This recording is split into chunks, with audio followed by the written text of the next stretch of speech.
Good evening. Once again, a week has passed and we are up to beautiful Tekufa of Parshas Miketz being Shabbos and Rosh Chodesh, the first day of Rosh Chodesh Teves being Shabbos. That's one of the 3 days of the year that we can take out 3 Sifrei Torah. The first Sefer Torah, we read the regular Parsha, Miketz. The second Sefer Torah, we read from Rosh Chodesh. And the third Sefer Torah, we read from Chanukah. Now, there is an age-old question that was asked by many of the Kadmonim. Why is it that Shabbos Chanukah is always Parshas Miketz? If there are 2 Shabbosos in Chanukah, meaning the first day is Shabbos and the last day is Shabbos, so then we have an additional, we have Vayeshev. But if there's only one Shabbos, like there is this year, it's Miketz. Why was Parshas Miketz, the way we set up the calendar, linked with Shabbos Chanukah? So some explain that every dictator can only succeed in a nation if they pounce and they overwhelm on the weak and the downtrodden. The weak and the downtrodden. Once the elite lose control of the populace, of the weak, there's no dictator, there's no more. And with that, they answer, what was Paro so upset about in this dream?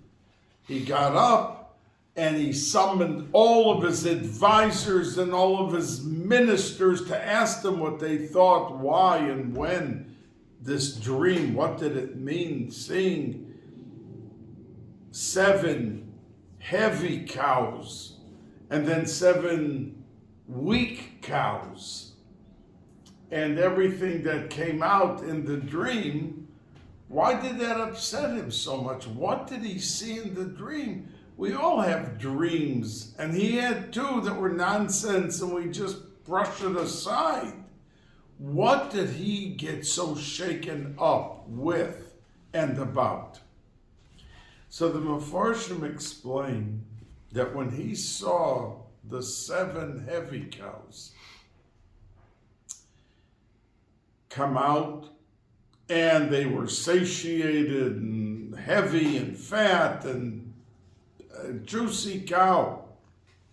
But then he saw the weak cows devour the heavy cows. And that represented to him what was going to happen in his kingdom, that the populace, the weaklings in their numbers, were going to devour the powerful. And that's why he was so upset. And we lane Miketz on Chanukah because that's the theme of Chanukah, that V'rabim biad ma'atim, that the multitudes of all of the Greeks were so much more and so much overwhelming. We know that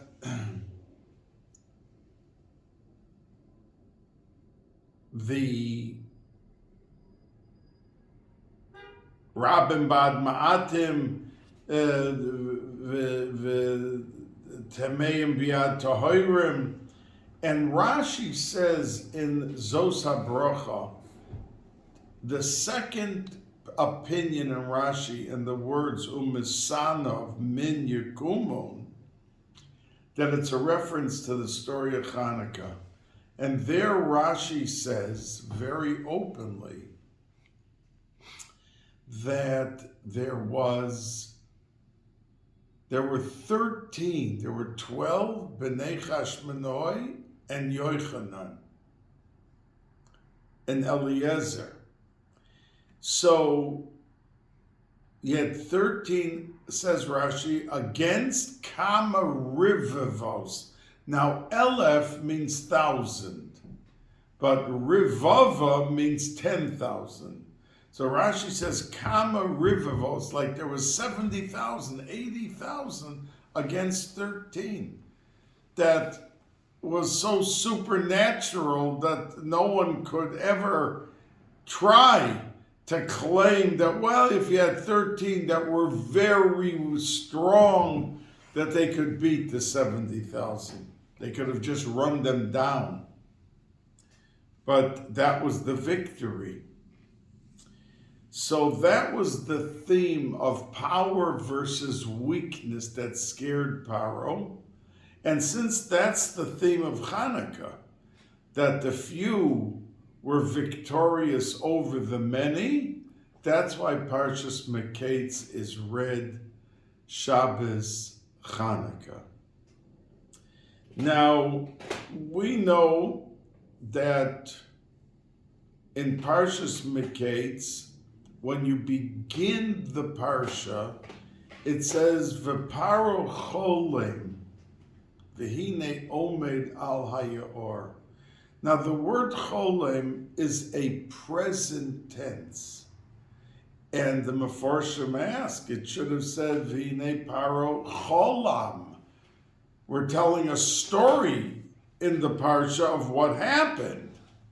So why in the world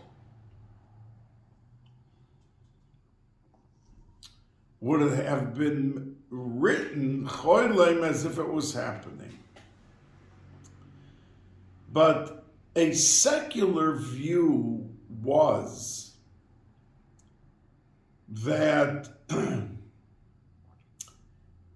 the reason Yosef got out is because Paro had the dream, and he was summoned to Paro, and they bathed him, they gave him a shower and brand new clothes, and they cut his hair, and he came into Paro.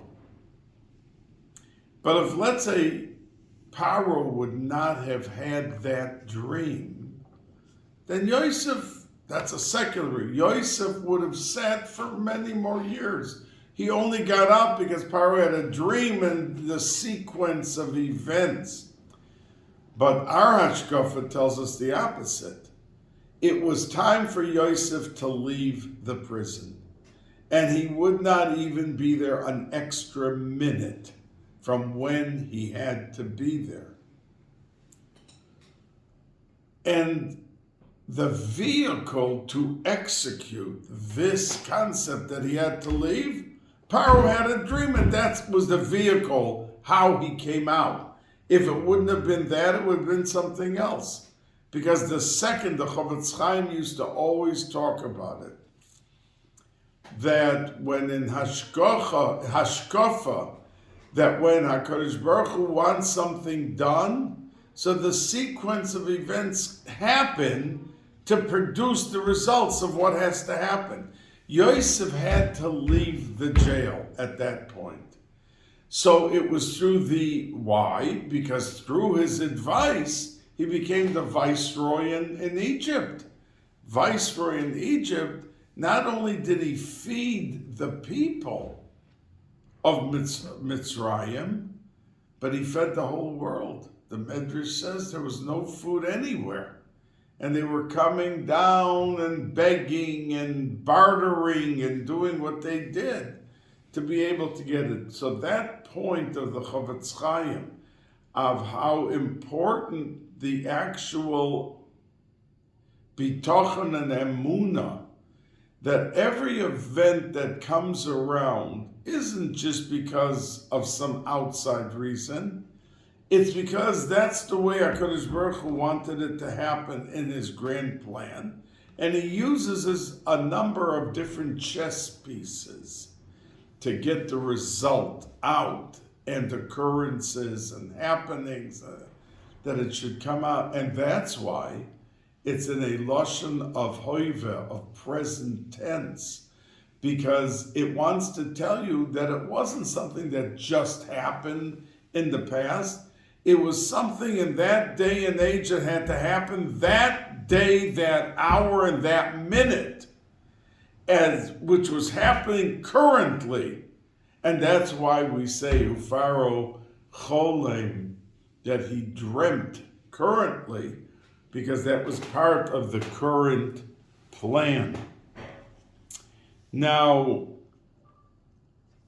later in the Sedra, it says that when the brothers came down,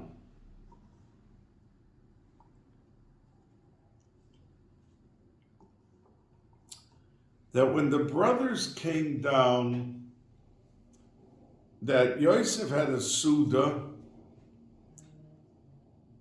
and Vayishkeru imo, that they sat at the table and they all drank wine.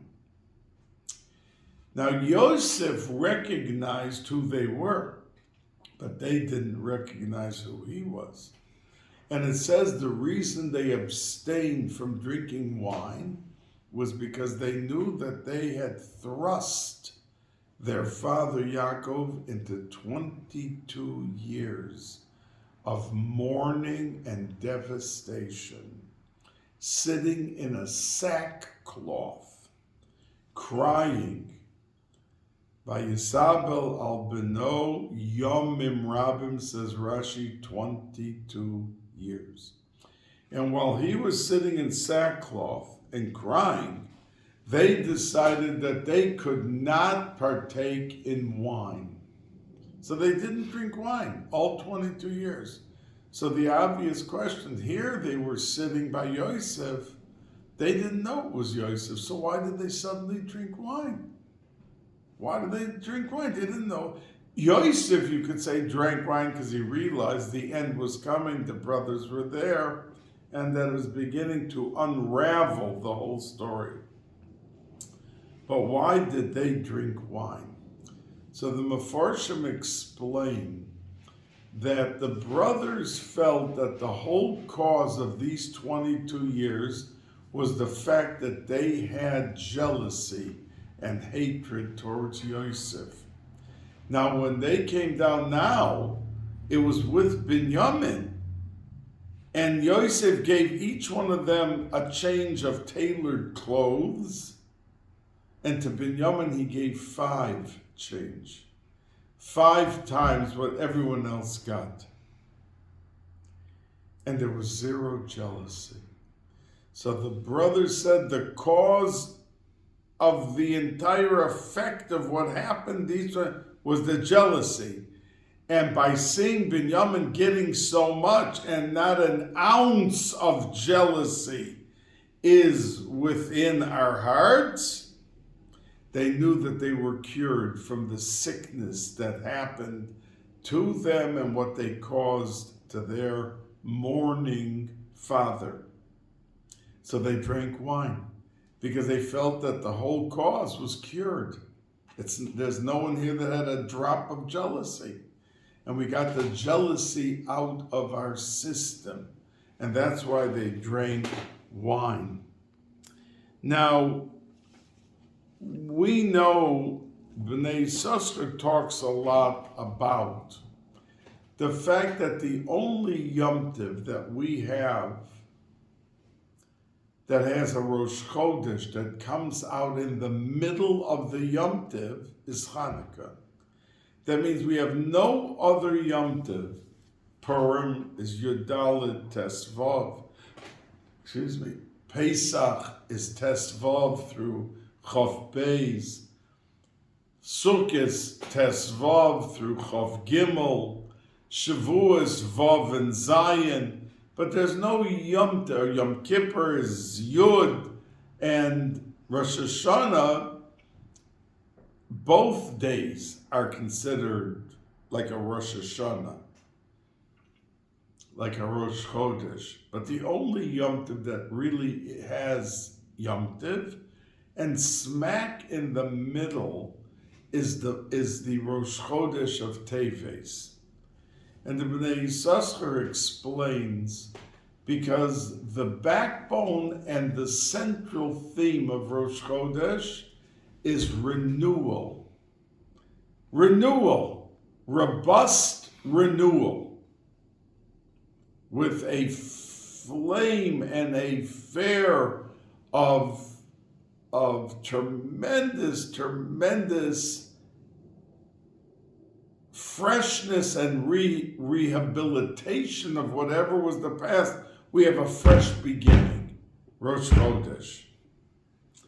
And that really was what Hanukkah was, because the Bach says that this whole tzara that happened to the Jews was because they lacklustered in the mitzvah. They had a Bais Hamikdash. And yes, they lit the menorah every day, and yes, they brought the korbanos, but there was no fervor and flame in their action. They got used to it. Yeah, we get up, we do, that's what we have to do every day, like it was nothing special. So HaKadosh Baruch Hu took it away from them, and they saw what the taste of everything happening, that they were able to recognize the power of the gifts that HaKadosh Baruch Hu gave them. And that's the reason, says the Pnei Yehoshua, that really there's a halacha. We talk a lot about the oil, and it was not pure, it was tamei. But the truth is, the halacha is that a person who becomes tamei, if it's the whole Klal Yisrael, and they were. So tumah is hutcha b'tzibur, it's pushed off by the fact that it's the whole tzibur, it's pushed off. Or there's a different gears in the Gemara of hutra, it became permissible. What we had to do became permissible because the tumah went off of all of the people. But whether you say hutcha or hutra, the fact is that they could have just gone in and done everything because the tumah left, because it was the whole Klal Yisrael. But says the Pnei Yehoshua that chiba yisera noida lohem, that Hashem said, listen, you feel that to bring the korbanos is nothing special, and you're doing it by rote. Yeah, you're doing it. It's happening every day. But there's no hergish. And I want to see hergish. So they fell into what they fell in, but once there was a victory, Hashem wanted to show to them a chibi yisera. 13 men went out to fight 70,000. That's the hand of Hashem with love, So Klal Yisrael wanted to show back love, that even though we can get away the fact we're tamei, we're all tamei, we don't want to do it. We want to go the step further to show you our love. And that's why they went to look for the Pach Shel Shemen.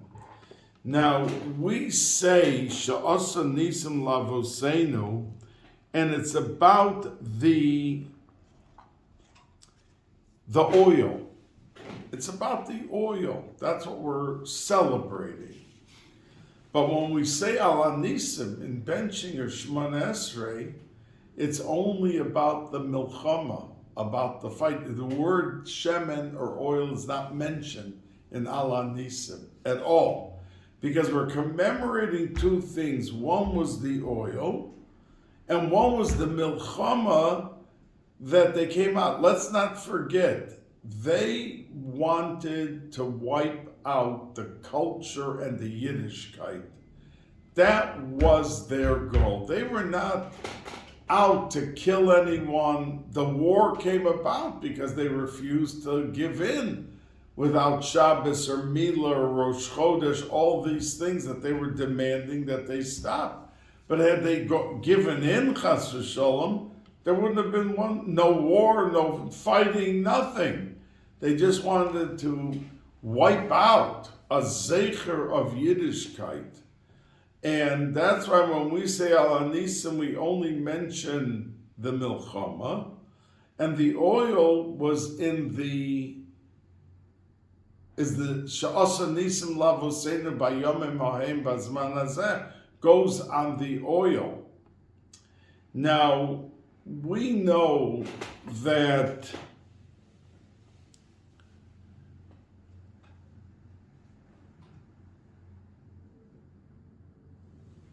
their goal in wanting to wipe out the Yiddishkeit,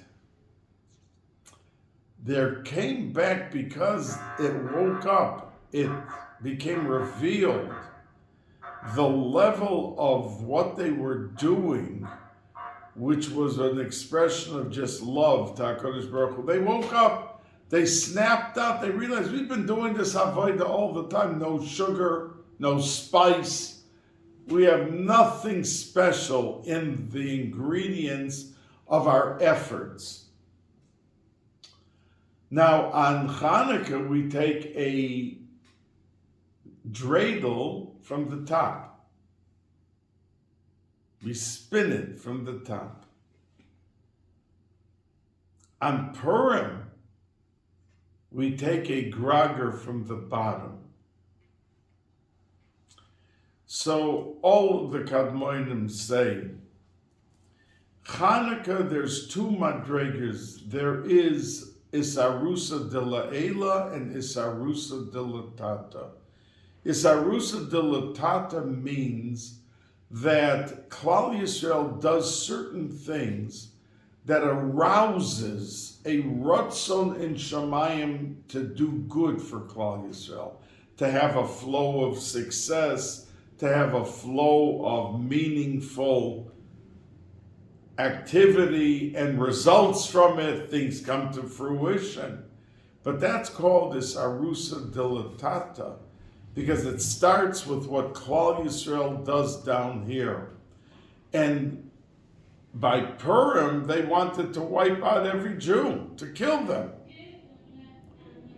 And Klal Yisrael fasted and they did tshuva, they did things that aroused heaven to give them the salvation.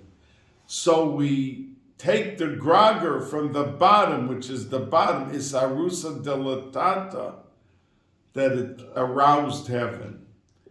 But on Chanukah, it was Isarusa Delaela, which means that HaKadosh Baruch Hu takes a look at Klal Yisrael and decides to flow down and shower them with good, not because of something that they did, just who they are and what they're doing regular every single day. So, and that's why Pesach, we know, is this Arusa de La'ela, that the brachas and the shefa come down, regardless of what Klal Yisrael is, like walking through a shower that you have to get wet or clean. If you're under the water, whether you're washing yourself or you're not, but if it's hot and you're in there long enough, you're going to end up cleaned up. And Sukkot, without the lulav and esrog, without the shofar tishrei, without the shofar, and without the lulav and esrog and the sukkah, it doesn't come down.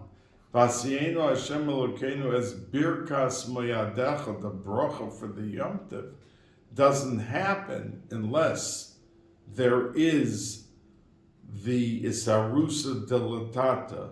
So Nisan is Isarusa Delaela, and Tishrei is Isarusa Delatata. And since the Isarusa Delaela was Hanukkah, that's why we take the dreidel from the top, and not like the grogger that we take the grogger from the bottom and spin it, because of the fact that it is Isarusa Dilatata. Now the Vilna Gaon says that every Sedra, if you look at the end of the Sedra, it tells you how many psukim are in that Sedra. And in Miketz, if you look at the end of the Sedra, you'll see it says Kuf Mem Vav. There are 146 psukim that are there. But the truth is, right after that, it says that there are 2,025 words in the Sedra of Miketz. Now, there's no other Sedra in the 54 Sedras of the Chumash that say the amount of words. They say, every Sedra says how many psukim, but it doesn't say how many words. And here at the end of Miketz, it says 2,025 words in this week's Sedra. So the Vilna Gaon asked, why is this exception made? And he said that Yosef HaTzadik was referred to as Avrech. Avrech. And the Gemara asks, what's this word Avrech? What was he being called? We know that in Eretz Yisrael today, all the younger light are called Avrechim. But it comes from this. Now the Gemara says two opinions. One opinion is Avrech means Av, and then the word Reich. There are two words put together into one. And Avrech means Av b'chochma and Rach b'shonim. That's Avrech, that he was a genius in terms of his chochma, but he was young in years. He was just 30 years old, Yosef, when this whole story was going on. The other opinion holds Avrech means from a lashon of brecha, knees to, and that every time Yosef came down the street, people bowed to him out of sheer overwhelming respect that he was saving them with his ideas and his chidushim. So according to one, Avrech is two words, Av and Reich. Av in Chochma, Reich meaning soft or young, Beshonim. And that indeed he was young. But the other opinion, it means it's one word, Avrech, which means to kneel, to bend down to the person. So says the Vilna Gaon that the opinion of the ones of who set up the siman at the end of the Sedra was that it is two words. It's Av Reich. Even though it's written as one, but it's really two words. And that's why they write how many words, because if you add up all the words and you only count it as one, it's 2,024 words. But if you count Avrech as that opinion in the Gemara, that it's Av b'chochma and Rach b'shonim, it's two words, then you come out with 2,025. So says the Vilna Gaon. Now, the question is, and the Ramban talks a lot about it, why didn't Yosef send a message to his father? And it seems like he was giving them a terrible hard time. He accused them of, oh no, you didn't come down for food, you came down to spy the land. Then he went and put that gavia, that silver cup, into the amtachas Binyamin, the sack of Binyamin, and wanted to keep him and hold on to him. And they were pleading, if we come home without Binyamin, it's going to mean a death sentence to our father. He'll never live through it. Because he already lost one son.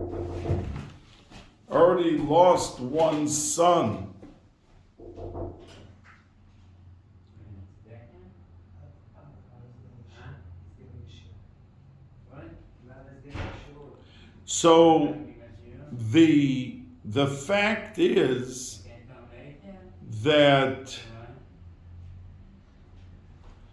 as the Marsha, I'll have to come back. Maybe come back in half an hour.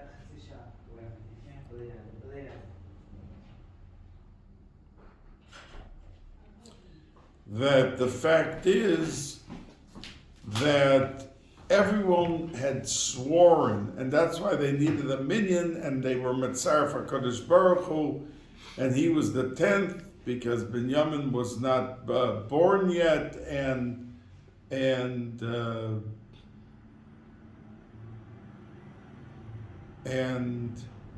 all the other brothers were there, the 9 brothers, they needed a 10th, so they took HaKadosh Baruch Hu.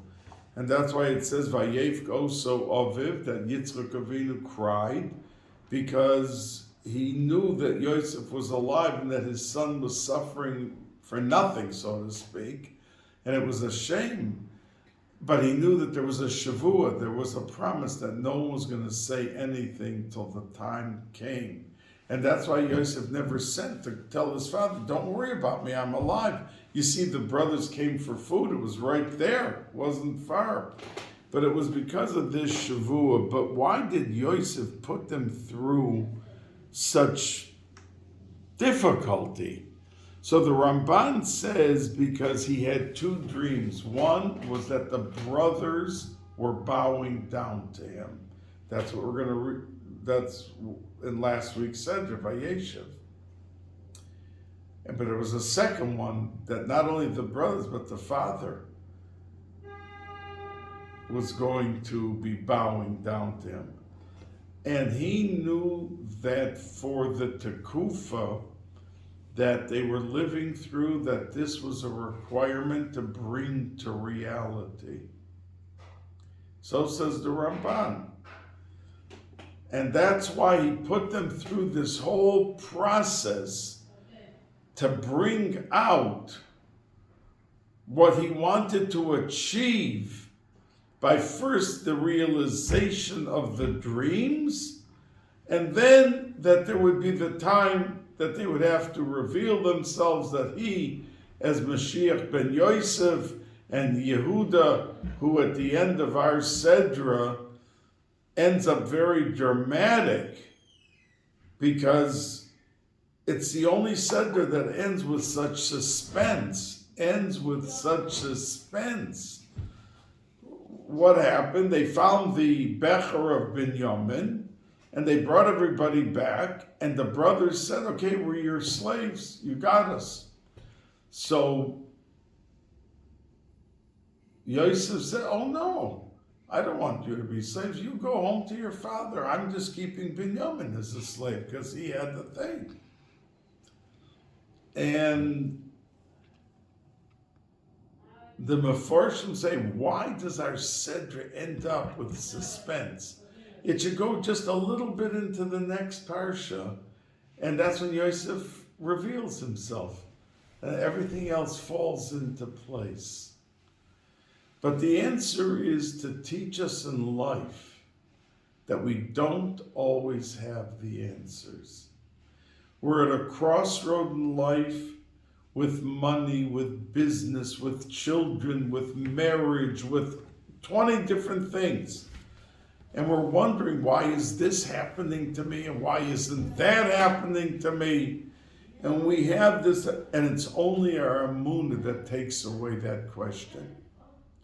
And that when we turn to the next page, we come to next week's parsha, we have all the answers. And a person can get and receive all of the answers with patience. Now, speaking about patience, you know that the first day of Hanukkah, Chof Hei Kislev, the Yidden, Moshe Rabbeinu came down on Yom Kippur from Har Sinai, and he said, Salachti kidvarecha, we accomplished the forgiveness. And Vayihimi Mochros, the very next day, Hashem told them to build a Mishkan. Now, they took them and they hurried and they were being rushed and everything. they finished it on Chof Hei Kislev. And that's the reason that we learn every day in Shul on Hanukkah. We suspend the regular Kriya and we read on the weekdays about each and every day. There was another korban in the dedication and the ceremony of the celebration of the establishment of the Mishkan. But Moshe Rabbeinu was told by Hashem, no, they finished it. Now let them wait till Rosh Chodesh Nisan, 3.5 months, till they start the activity of the Mishkan. And the Medrash says that the cynics and the troublemakers came after Moshe Rabbeinu. Why are you making us wait so long? You rushed us, now we're ready, we're finished, and now you want us to wait 3.5 months. Because the whole thing that brought, one of the reasons that the Mishkan was built was it was a kapara for the egel, for the golden calf, an atonement. How did they fall into this golden calf? Impatience. Moshe Rabbeinu said he's coming down in 40 days, the 40th day. And he did come back on the 40th day. But during the day, the Satan was working overtime to get the people to trip. He's not back yet. He said 40th day. It's still the 40th day. And then Aaron stepped in to try to buy some time. But they were impatient, and we are paying now, 3,400 years later, Golos, because there would have been a Geula Shalema that would have taken place had they had the patience and they waited the entire 40th day. So even though they finished with building the Mishkan on the 25th Chof Hei Kislev, and they should have started the activity, and as I said, that's why we read the Kriya of the Mishkan, because it was finished, it was ready.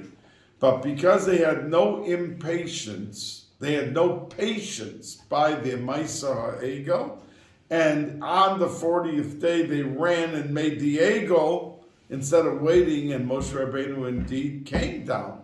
But it was towards the end of the day, but it was the 40th day. So therefore they had to be taught patience, and they had to wait till Rosh Chodesh Nisan to inaugurate and celebrate the dedication of the Mishkan, and there was no avodah done in the Mishkan when they finished on Hanukkah until Rosh Chodesh Nisan. So it's a lesson for all of us that we have to have the patience, and we have to see what the tomorrow brings to us. Now on this Chazal about the Ramban, that Yosef had to realize the two chaloimas that he had, and that's why he was giving the brothers such a hard time and accused them of being ganovim. And the Medrash says that the brothers turned to Binyamin and called him, "You're a ganav ben ganav, because your mother Rachel stole the trophim, the idols from her father, and you stole this Gavia from Paro's silver." It wreaked havoc. It brought down terrible. So the Ramban talks about it, but Rav Yaakov Kamenetsky, my Rosh Yeshiva, Zecher Tzadik Levracha, before he began his statement, because he took on the Ramban a little bit. Now we know the Ramban was the only person from the time of the Avos to be allowed to be buried in Ma'oras HaMachpelah. And when people go to Ma'oras HaMachpelah today, at the edge of the building, there's a minyan always there, and they're done. They say that's where the Ramban was. So he was the only Rishon, not the Go'onim, and not the Amoroyim, and not the Tanoim. No one was zoicha to be buried in Ma'oras HaMachpelah except for the Ramban. So keeping that in mind, how unbelievably auspicious and unbelievably great the Ramban was, Rav Yaakov says in his Sefer, Ofer ani tachas raglov, that I, talking about himself, am mere dust under the feet of the Ramban. But he asks a question. The Ramban says that he put all the brothers through all this trouble because it had to reveal the chalomis. Asks Rav Yaakov, why? Was it a mitzvah, those chalomis, that he had to reveal? Where's the mitzvah? So what basis was this such a must that they had to live through such anguish? So the Rosh Yeshiva answered that the dreams had to be to teach them a lesson. That choshid b'ksherim, that you have to, when you jump to a conclusion about somebody else, then you are in a position of really tearing down the person, because they were choshid b'ksherim. He was a roy Dave and they paskin, and that was why Ruvain had later. Why did Ruvain want to come back and take him out of the bar? If it was a bezdin and a psak halacha, the brothers, so it was a psak halacha, he had to die. But Ruvain felt that there was a negias, vayikanu vo'echov, and also vayisneu also. Can a bezdin paskin, if you have negias that you hate someone, and now you're going to go paskin for him, you have to have an open slate that you're fair each side. So Reuven felt that you can be tzaddikim gemurim and have a drop of a negias, and that tilts the scale.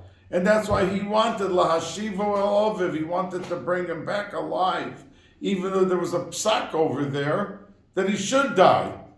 And Yehuda also, the Medrash calls him, says the worst, it says that if someone does only half of a mitzvah, so he's koiver as ishtov as banav, lo aleinu 1,000 times. There can't be a worse kloa than that, because Yehuda said, Ma betza, what are we going to gain by killing our brother? Let's go and sell him off. Why didn't he realize he has to bring him back? What was he doing? And it says in Medrash that Yehuda held, if he tries to engans and wipe out, the brothers will go after him. So this was like a pshara, and that's why he used the word betza, because in Shulchan Aruch it says that when a bezdin begins a din Torah, that you have to tzrichim livtsoa, that you have to try first to make a compromise and bring the parties together. If it's something that you can't compromise, then you sit down and you paskin. It comes to this one or to that one, whatever you decide. But first you have to try to make a pshara, a compromise.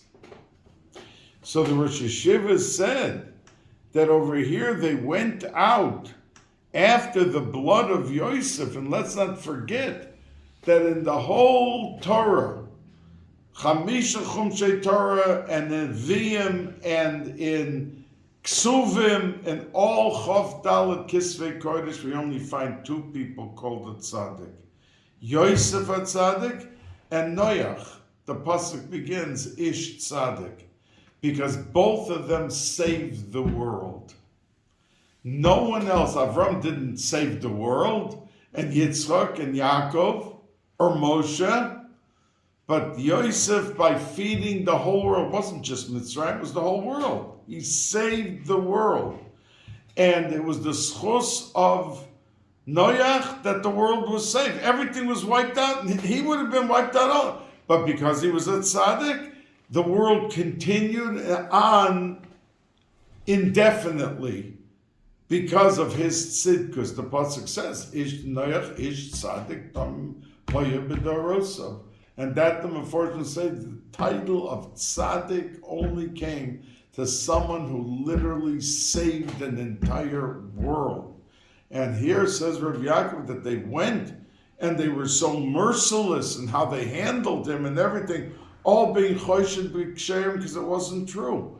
He had no in mind to kill them, whatever he was doing. So that's what the Rosh Yeshiva says on the Ramban in discussing that the lesson that Yosef wanted to teach them, that you can't jump to conclusions about people. And there was a famous story. It'll come to mind in a moment, but meantime I'll tell you that we know that the story of Purim, there's a whole Gemara, Megillah, about Purim. And about Hanukkah, there's nothing. There's 2 block Gemara. That's it. There's no Masechta about it. So the Chassam Sofer says, because Rabbeinu HaKadosh was upset with the Chashmonoim. He didn't live much later. He lived like right then. He lived like one generation, like 70 years later, after the story of Hanukkah. And the Kohanim in the Bais HaMikdash then assumed the mantle of leadership of the kingdom, as if they were kings. And it says, Lo Yoser Shevet Mi Yehuda, that Yehuda got the kingly title, the regality, the majesty of being king, no one else. And the Taka says that although they were tzaddikim, the Chashmonoim, but they all died out later because of this Avera, that they were acting as kings. They were appointing someone to be king. And they had no business doing that, so they died out. So the Chassam Sofer says that's the reason why Rabbi Yehuda Hanasi, who put together all the Mishnayos, he mentions it in one Mishnah. That's it. It's not a whole Masechta, and it's not but another, and the Gemara says, as a matter of fact, that, and they explain, the Gemara in Moed Cotton, that a person sees a Sefer Torah being burnt, chayev likroa. In other words, he has to rice kriya, like when a person lo aleinu lo aleichem loses a father or mother, he has to say shiva. There's a chayev midiyaraisa of kriya, that he has to tear his clothes. So the Gemara says there that he has to tear like twice, like once and then twice. Why? Because he saw the Sefer Torah burning. One was for the parchment, and one was for the oisius. The letters. But Reb Chanina ben Tradion, when they killed him in the Asar Arugei Malchus, so the Talmidim were crying and screaming to their Rebbe. They put a Sefer Torah around him, and they burnt him to death with the Sefer Torah. So the Talmidim called out to him, so he said, don't be so upset. You're only seeing the parchment, the gevil, that's burning. But the oisias are pochos be'avir, that are flying up to heaven. It's a separate thing. So they ask that it seems a stira. The other Gemara says in Moed Cotton that you have to rice double kriya, because one is for the parchment and one is for the oisias. And over here, the Gemara says by Reb Chanina ben Tradion that he said it's two separate things, but it can never be burnt. So what do you have to rice kriya a second time for if you see a Sefer Torah burning? So they answered and said that by Rome, by the Churban, when we had Tisha B'Av, that it was a bechina of the oisias that were porchos bi'avir, that the Bais HaMikdash was being burnt, but we had the Navi Zechariah's nevuah that just like the fox will be coming out of the Kodesh Kadoshim, there will be a Geula Shlema, and that's why Rabbi Akiva laughed when he saw the fox coming out. He said, oh, so it's true. He said two things. He said the fox is going to come out, and it's coming out. So we know there's going to be a Geula, so he laughed. But by the case of Yavan, by Hanukkah, the Romans, by the Churban, it was all Goyim who destroyed.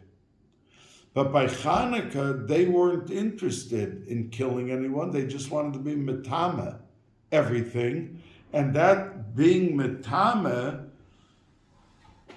was like a Sefer Torah that the Oisios by Tumah was not as much as if a goy does it, like by the Churban. And there was also goyim, but said Rav Soloveitchik, Rav Yosha Ber Soloveitchik, but by Hanukkah, there were Yidden that were involved because there were Misyavnim. In other words, the Greeks were trying to assimilate, and they accomplished it with many Jews. So when the Jews had to fight for their Yiddishkeit, the existence, they had to fight the Greeks and they had to fight the Misyavnim, the Jews who became like Greeks and wanted them to join. So they had to fight both. And that's the reason why he said that Rabbi Yehuda Nasi made such a small deal about Hanukkah, because the Purim was to wipe us out, and we did tshuva and fasted, so we were able to survive. But it was Goyim who wanted us completely. But over here, it was half Yidden and half Goyim. So we have to realize that Hanukkah is the last Yom Tov. It was 270 years after Purim. Purim happened before. And since it was Isarusa Delayla, we take the dreidel at the top, but the grager we take from the bottom, Isarusa Delatata. But Isarusa Delayla is higher. And that was the Yom Tov to send off Klal Yisrael till Mashiach will come.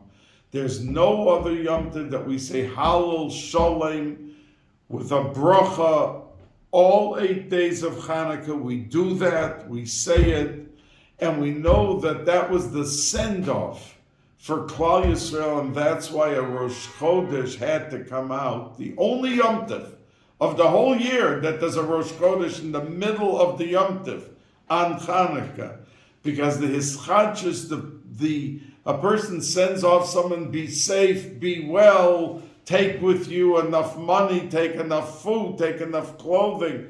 That was the send-off of Hanukkah for Klal Yisrael, from that nest to survive and exist for the next 2,000 years, to be able to bring Mashiach and to be able to have the beauty and the dignity of a Geula Shalema.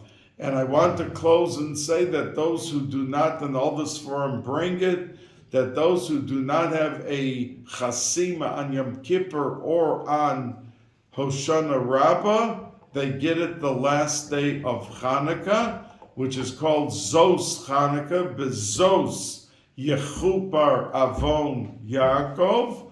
And that's why in many Batei Midrashim right here in Borough Park, you go into Munkat, you go into Skolia, you go into Bluzhev, any of these Batei Midrashim, that the Rebbes there give out on Zos Hanukkah a piece of cake, lekach, just like they do Erev Yom Kippur, and they say to the people as they give it out, Gemar Chasima Toiva, that we should all be able to usher in the Geula Shalema, and that this Chag of Hanukkah, Yaakov Avinu attached himself to Hanukkah. His yahrzeit is the first day of Sukkot, and 70 days later was the first day of Hanukkah, and that's when they stopped the Avelis for him and buried him.